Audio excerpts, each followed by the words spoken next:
So hello students, welcome to ophthalmology at home. और आज का हमारा टॉपिक है pre septal cellulitis. Pre septal cellulitis and orbital cellulitis. Orbital cellulitis. तो आइए डिस्कस करते हैं प्री सेप्टल सेलुलाइटिस और ऑर्बिटल सेलुलाइटिस क्या है। तो जैसे कि हमें पता है कि हमारी जो आईज हैं, जिसको हम ग्लोब बोलते हैं, वो हमारी पूरी स्कल के एक बोनी कैविटी में होती हैं और उस बोनी कैविटी को बोलते हैं ऑर्बिट। उस बोनी कैविटी को बोलते हैं ऑर्बिट। तो ये जो ऑर्बिट है, इसकी एक रूफ है, इसकी एक मीडियल वॉल है, इसका एक फ्लोर है, इसकी एक लैटरल वॉल है, राइट। तो ऑर्बिट जो है वो एक बोनी कैविटी है जिसकी एक रूफ है या सुपीरियर पार्ट है, जिसका एक फ्लोर है, जिसकी मीडियल वॉल है, जिसकी लैटरल वॉल है। तो ये जो बोनी ऑर्बिटल कैविटी है, इसके ऊपर बोन्स हैं, जैसे कि जो फोरहेड वाली बोन है उसको बोलते हैं फ्रंटल बोन, जो चीक्स वाली बोन है उसको बोलते हैं मैक्सिलरी बोन। तो देयरफॉर जो बोनी ऑर्बिटल कैविटी है उसके सराउंडिंग जो स्ट्रक्चर्स हैं उसमें बोन्स हैं। और अगर हम इस ऑर्बिटल कैविटी का कंटेंट देखें तो ऑर्बिटल कैविटी में हमारी आई बॉल या ग्लोब है। ऑर्बिटल कैविटी में हमारी आई बॉल या ग्लोब है और उस ग्लोब के सराउंडिंग हमारे पास बहुत सारे स्ट्रक्चर्स हैं जिनको हम कलेक्टिवली सॉफ्ट टिश्यू बोल सकते हैं। सो आई बॉल या ग्लोब के अलावा जो ऑर्बिटल कैविटी है उसमें क्या कुछ है, एक्स्ट्रा ऑक्यूलर मसल्स। तो अगर हम ऑर्बिटल कैविटी के कंटेंट्स को देखें तो आई बॉल या ग्लोब के अलावा उसमें एक्स्ट्रा ऑक्यूलर मसल्स हैं, उसमें फैट है, उसमें कनेक्टिव टिश्यू है, उसमें फैट है, उसमें कनेक्टिव टिश्यू है और सारा कुल मिला के आपका सॉफ्ट टिश्यू है, प्लस ब्लड वेसल्स हैं। और जो हमारी ग्लोब के सबसे पीछे जो नर्व जा रही है वो है आपकी ऑप्टिक नर्व, राइट। सो ऑप्टिक नर्व है, प्लस जो एक्स्ट्रा ऑक्यूलर मसल्स की जो नर्व सप्लाई है, यानी कि थर्ड, फोर्थ और sixth cranial nerves, right. So third, fourth and sixth cranial nerves. तो ये सारा कुछ जो है ये हमारे बोनी ऑर्बिट का कंटेंट है। तो ये सारा कुछ हमारे बोनी ऑर्बिट का कंटेंट है। तो एक और चीज हम याद रखेंगे कि हमारी जो आई बॉल है, हमारी जो ग्लोब है, जो हमारी आई बॉल है, तो जैसे कि हमें पता है कि उसके ऊपर और नीचे हमारे पास आईलिड्स हैं। तो जैसे कि हमारे पास अपर आईलिड है और लोअर आईलिड है। तो एक फेशियल मेम्ब्रेन है, एक फेशियल मेम्ब्रेन है जो कि ऑर्बिटल रिम से, जो कि ऑर्बिटल के ऑर्बिट का जो रिम है चारों तरफ, सो अ फेशियल मेम्ब्रेन जो कि ऑर्बिटल रिम से which extends from the orbital rim up to the tarsal plate. तो हमारी आईलिड्स की जो टार्सल प्लेट है, सुपीरियर यानी अपर आईलिड और नीचे वाली आईलिड की, तो एक फेशियल मेम्ब्रेन है which extends from the orbital rim on to the tarsal plate. तो ये जो फेशियल मेम्ब्रेन है इसको हम बोलते हैं ऑर्बिटल सेप्टम। तो ऑर्बिटल सेप्टम जो है वो आप ये कह सकते हो कि आपके ऑर्बिटल कैविटी को डिवाइड करता है into a anterior part and into a posterior part. तो ये जो फेशियल मेम्ब्रेन है which extends from the orbital rim up to the tarsal plate, this is known as orbital septum and it divides the orbital cavity into an anterior part and a posterior part. So therefore जब भी inflammation होगी which is limited to the anterior part of orbital septum, so यानी कि any inflammation which is limited to the anterior part of orbital septum, तो उसको बोलते हैं pre septal cellulitis, उसको बोलते हैं प्री सेप्टल सेलुलाइटिस। और जब ये इन्फ्लेमेशन ऑर्बिटल सेप्टम के पीछे को या पोस्टीरियर चली जाती है तो then it becomes orbital cellulitis, तो तब हम उसको बोलते हैं ऑर्बिटल सेलुलाइटिस। सो देयरफॉर अगर इन्फ्लेमेशन ऑर्बिटल सेप्टम के आगे आगे है, एंटीरियर है, तो वो है प्री सेप्टल सेलुलाइटिस। और अगर इन्फ्लेमेशन ऑर्बिटल सेप्टम के पोस्टीरियर चली गई है तो उसको बोलते हैं orbital cellulitis. So therefore definition के हिसाब से ऑर्बिटल सेलुलाइटिस जो है वो एक एक्यूट, तो ऑर्बिटल सेलुलाइटिस जो है it is an acute inflammation which is also infectious. So it is an acute infectious inflammation, obviously, which is extending posterior to the orbital septum. और जो मोस्ट कॉमन रीजन है इस inflammation का orbital cellulitis का, that is the spread of infection from the adjacent paranasal sinuses. So जैसे कि हमने discuss किया कि जो ऑर्बिटल कैविटी है उसके सराउंडिंग हमारे पास पैरानेजल साइनसेस हैं। कौन कौन से? Maxillary sinus, frontal sinus, ethmoidal sinus, ethmoid sinus और स्फिनोइड साइनस। तो ये 4 साइनसेस हैं। तो जब भी इंफेक्शन इन साइनसेस से, यानी कि साइनोसाइटिस के पेशेंट्स में जब इन्फेक्शन जो है वो साइनस से बढ़कर, साइनस से अनकंट्रोल्ड होकर ऑर्बिटल कैविटी में जाएगी तो it is going to result in orbital cellulitis. तो ऑब्वियसली ऑर्बिटल सेलुलाइटिस जो है वो प्री सेप्टल सेलुलाइटिस से ज़्यादा चिंताजनक या ज़्यादा सीवियर पैथोलॉजी है as compare to pre septal cellulitis. तो अगर हम पहले 2 मिनट में प्री सेप्टल सेलुलाइटिस की बात करें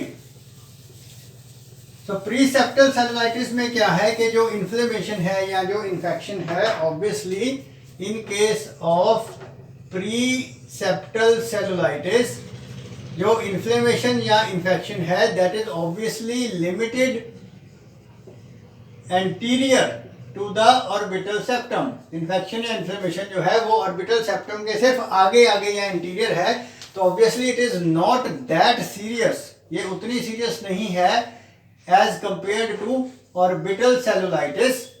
तो कोई सी भी आईलिड की स्किन की इन्फेक्शन, सो आईलिड्स की स्किन की इन्फेक्शन, जैसे कि आईलिड्स में लेट्स से कोई क्लेजियन हो गया है या कोई इन्फेक्टेड क्लेजियन है या आईलिड की कोई लोकलाइज्ड स्किन की एक्जिमा या लोकलाइज्ड कोई आईलिड की स्किन की इन्फेक्शन है, तो इन सभी से प्री सेप्टल सेलुलाइटिस हो सकता है। But the important point is कि प्री सेप्टल सेलुलाइटिस जो है वो ऑर्बिटल सेप्टम के एंटीरियर तक ही लिमिटेड है, तो इसलिए ये इतनी ज़्यादा सीरियस कंडीशन नहीं है when we are going to compare it with orbital cellulitis. तो आइए हम बात करते हैं ऑर्बिटल सेलुलाइटिस की। तो जैसे कि हमने पढ़ा कि ऑर्बिटल सेलुलाइटिस जो है वो बाय डेफिनेशन एक एक्यूट इन्फेक्शियस इन्फ्लेमेटरी प्रॉब्लम है, एक्यूट इन्फेक्शियस इन्फ्लेमेटरी प्रॉब्लम है जो कि ऑर्बिटल सेप्टम के पोस्टीरियर तक पहुंच जाएगी। और अगर इसको कंट्रोल नहीं किया गया तो ऑब्वियसली ये विजन थ्रेटनिंग यानी आईसाइट को नुकसान पहुंचाएगी और इवन लाइफ थ्रेटनिंग भी हो जाएगी। तो लाइफ थ्रेटनिंग कैसे होगी ये भी हम डिस्कस करते हैं। तो सबसे पहली बात क्या है कि ये एक एक्यूट इन्फेक्शियस इन्फ्लेमेशन है। तो ये एक्यूट इन्फेक्शियस इन्फ्लेमेशन कहाँ से आई, तो इसका सोर्स क्या है ऑर्बिटल सेलुलाइटिस का। जैसे कि हमने डिस्कस किया था कि the most common reason for orbital cellulitis is sinusitis. So adjacent sinuses से इन्फेक्शन जो है वो ऑर्बिटल कैविटी में जाएगी। और ये जो कंडीशंस हैं ये बच्चों में यानी कि छोटे बच्चों में, चिल्ड्रन में less than 9 years of age, तो जिन बच्चों को 9 साल के छोटे बच्चों को लगातार क्रॉनिक साइनोसाइटिस रहता है, यानी कि जिनको एलर्जी की वजह से या वायरल इन्फेक्शंस की वजह से लगातार उनको नेजल नाक में ब्लॉकेज रहती है, स्नीजिंग रहती है, साइनोसाइटिस रहता है, तो उन बच्चों में ऐसी एक्यूट इन्फेक्शन होने का रिस्क रहता है। अब साइनोसाइटिस में भी जो मोस्ट कॉमन साइनोसाइटिस है जिससे ऑर्बिटल सेलुलाइटिस होता है वो है एथमॉइड साइनोसाइटिस। बच्चों में एथमॉइड साइनोसाइटिस की वजह से मोस्ट कॉमन रीजन है ऑर्बिटल सेलुलाइटिस होने का। जबकि अडल्ट्स में अगर हम बात करें तो अडल्ट्स में इट इज मैक्सिलरी साइनोसाइटिस। तो मैक्सिलरी अगर साइनोसाइटिस है तो that is the reason for orbital cellulitis in adults. So therefore infectious process है, तो इन्फेक्शन का मतलब है कौन सी इन्फेक्शन? Bacterial infection. तो अगर हम बैक्टीरिया की बात करें तो बच्चों में एथमॉइडल साइनोसाइटिस से ऑर्बिटल सेलुलाइटिस हो रहा है, और जो मोस्ट कॉमन बैक्टीरिया इसमें इन्वॉल्व है वो है आपका staph aureus. The most common bacteria is staph aureus. इसके अलावा you have group A beta haemolytic streptococci. Group A beta haemolytic streptococci यानी कि स्ट्रेप्टोकोकस पायोजेनिस। एक और स्पीशीज है वो है स्ट्रेप्टोकोकस एंजिनोसिस।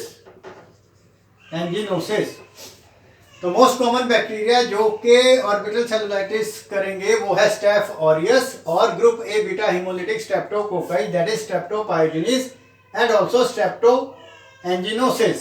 इसके अलावा पहले के ज़माने में एच इन्फ्लुएंजी यानी कि इन 1970s H. influenzae was also a very common cause for orbital cellulitis, but अब because of influenza vaccine, तो क्योंकि हम बच्चों में अब इन्फ्लुएंजा वैक्सीन देते हैं, so the incidence of H. influenzae has dramatically reduced। तो अभी H. influenzae की इन्फेक्शन ज़्यादा कॉमन नहीं होती। तो जो मोस्ट कॉमन इन्फेक्शन है वो है स्टेफ ऑरियस और स्ट्रेप्टोकोकस पायोजेनिस की वजह से। तो देयरफॉर बेसिकली क्या है कि लेट्स से कि 2 साल का 3 साल का बच्चा है और जिसको 5, 7, 10 दिन से साइनोसाइटिस की राइनाइटिस की प्रॉब्लम है और उसने टाइम पे समय पे अपना ट्रीटमेंट नहीं लिया और अब उसकी इन्फेक्शन जो है वो साइनोसाइटिस से बढ़ के क्या हो गई? ऑर्बिटल सेलुलाइटिस बन गई। तो ऑर्बिटल सेलुलाइटिस में अब क्लिनिकल फीचर्स क्या क्या आएंगे? So what are the clinical features? तो अगर आप सिस्टेमिकली देखोगे कि आपको पेशेंट जो है, बच्चा जो है, नेचुरली उसकी टॉक्सिक लुक होगी, उसको बुखार है, उसको फीवर है, साथ में उसको हेडेक है और वो अच्छे से खाना भी नहीं खा रहा है ना, तो उसको बोलते हैं रिफ्यूजल टू फीड के बच्चा जो है प्रॉपर खाना नहीं खा रहा, टॉक्सिक लुकिंग है, बुखार है, फीवर है। अगर हम आइज को देखेंगे यानी कि ऑर्बिटल कैविटी को देखेंगे, ऑर्बिट्स को देखेंगे, तो क्या क्या होगा? आईलिड्स में स्वेलिंग। तो आईलिड्स में स्वेलिंग होगी। तो अपर आईलिड भी स्वॉलन है और लोअर आईलिड भी स्वॉलन है, पर ये तो प्री सेप्टल सेलुलाइटिस में भी होता है।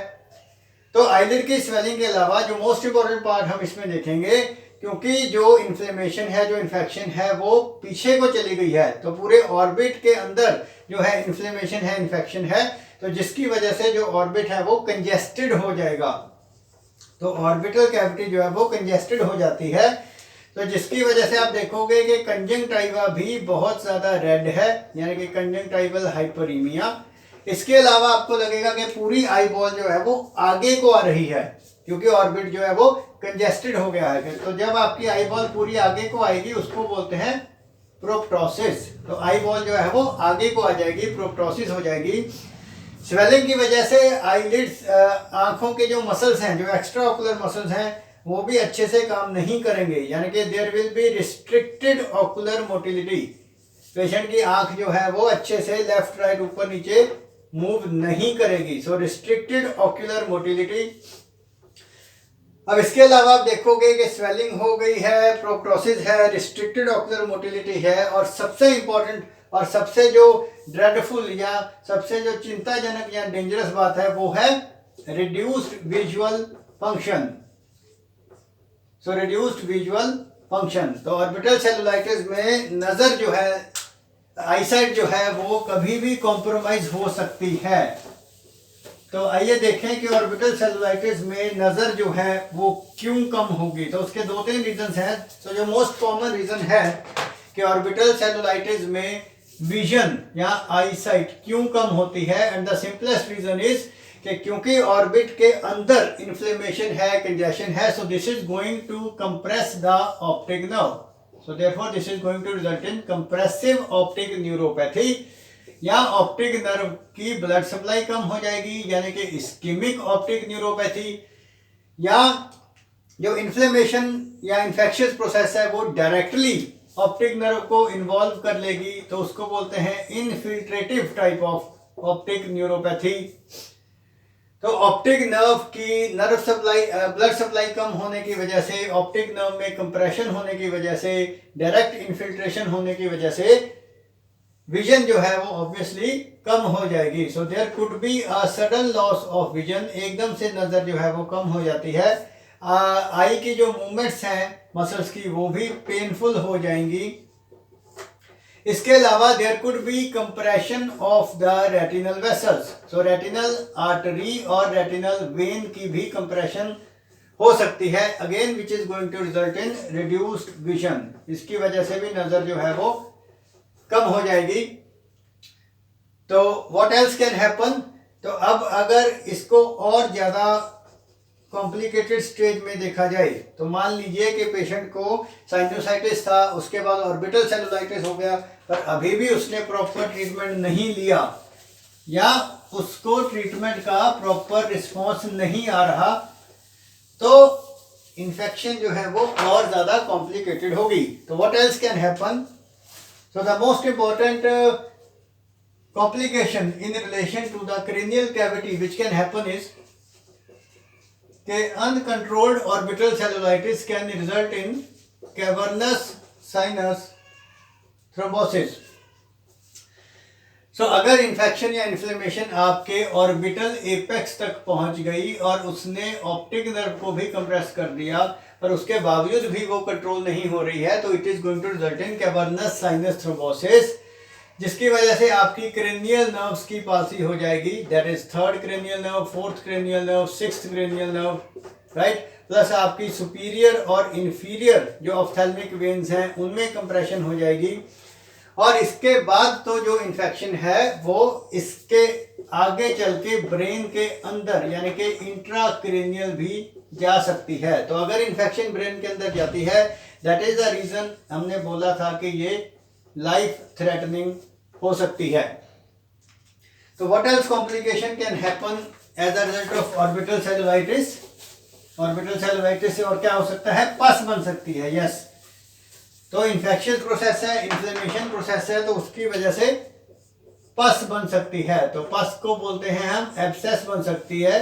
तो जो मोस्ट कॉमन एब्सेस है वो बनेगी ऑर्बिटल बोन और उसकी पेरियोस्टियम के बीच, तो जिसको बोलते हैं सब पेरियोस्टियल एब्सेस, SPA।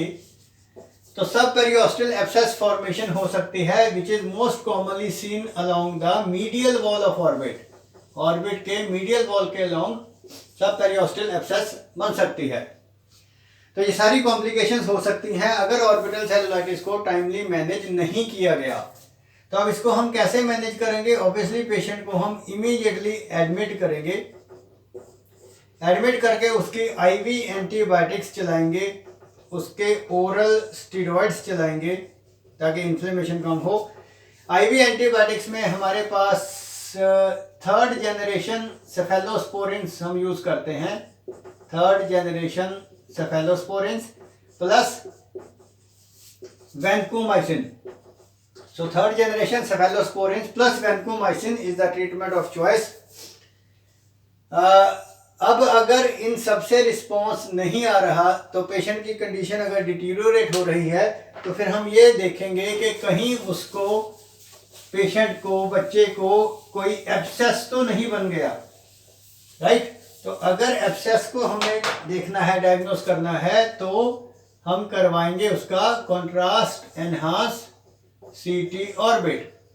तो कॉन्ट्रास्ट एनहांस CT ऑर्बिट से हमें एब्सेस डायग्नोस हो जाएगी, और अगर एब्सेस है तो ऑब्वियसली जो एब्सेस है उसको सर्जिकल ड्रेनेज की ज़रूरत पड़ेगी। सो ये है इन शॉर्ट के ऑर्बिटल सेलुलाइटिस जो है वो क्या है, प्री सेप्टल सेलुलाइटिस क्या है, इसके रीजंस क्या हैं। आइए कुछ क्लिनिकल फोटोग्राफ्स देखते हैं। तो यहाँ पर हम देख सकते हैं कि इस फोटोग्राफ में अगर हम ध्यान से देखें तो हमें क्या नज़र आ रहा है कि आईलिड्स की स्वेलिंग है, ऊपर अपर आईलिड की स्वेलिंग है, लोअर की इतनी नहीं है, बट आई बॉल जो है वो अपनी नॉर्मल पोजीशन पे है, तो कोई प्रोसेस नहीं है। सो ये मोस्ट लाइकली प्रीसेप्टल सेलुलाइटिस है। हाँ, तो ये फ़ोटो में अगर आप ध्यान से देखो तो बहुत ज़्यादा एनगॉर्जमेंट है कंजंक्टिवा की, कि कंजंक्टिवा में बहुत ज़्यादा इवन हेमरेज भी हो गई है, स्वेलिंग है, अपर लोअर आईलिड दोनों ही स्वॉलन है। ऐसे केस में एक्स्ट्रा ऑकुलर मोटिलिटी भी रिस्ट्रिक्टेड है, पेशेंट अपनी आँख को मूव नहीं कर पा रहा, दाएं बाएं ऊपर नीचे, पेन हो रही है, राइट। सिमिलरली ये पिक्चर में आप देखो राइट साइड पे बहुत ज़्यादा कंजेशन है, तो इट मीन्स ये सारा जो है ये ऑर्बिटल सेलुलाइटिस है। So thank you so much for your patient listening. Any doubt, most welcome. So you can subscribe my channel Ophthalmology at Home.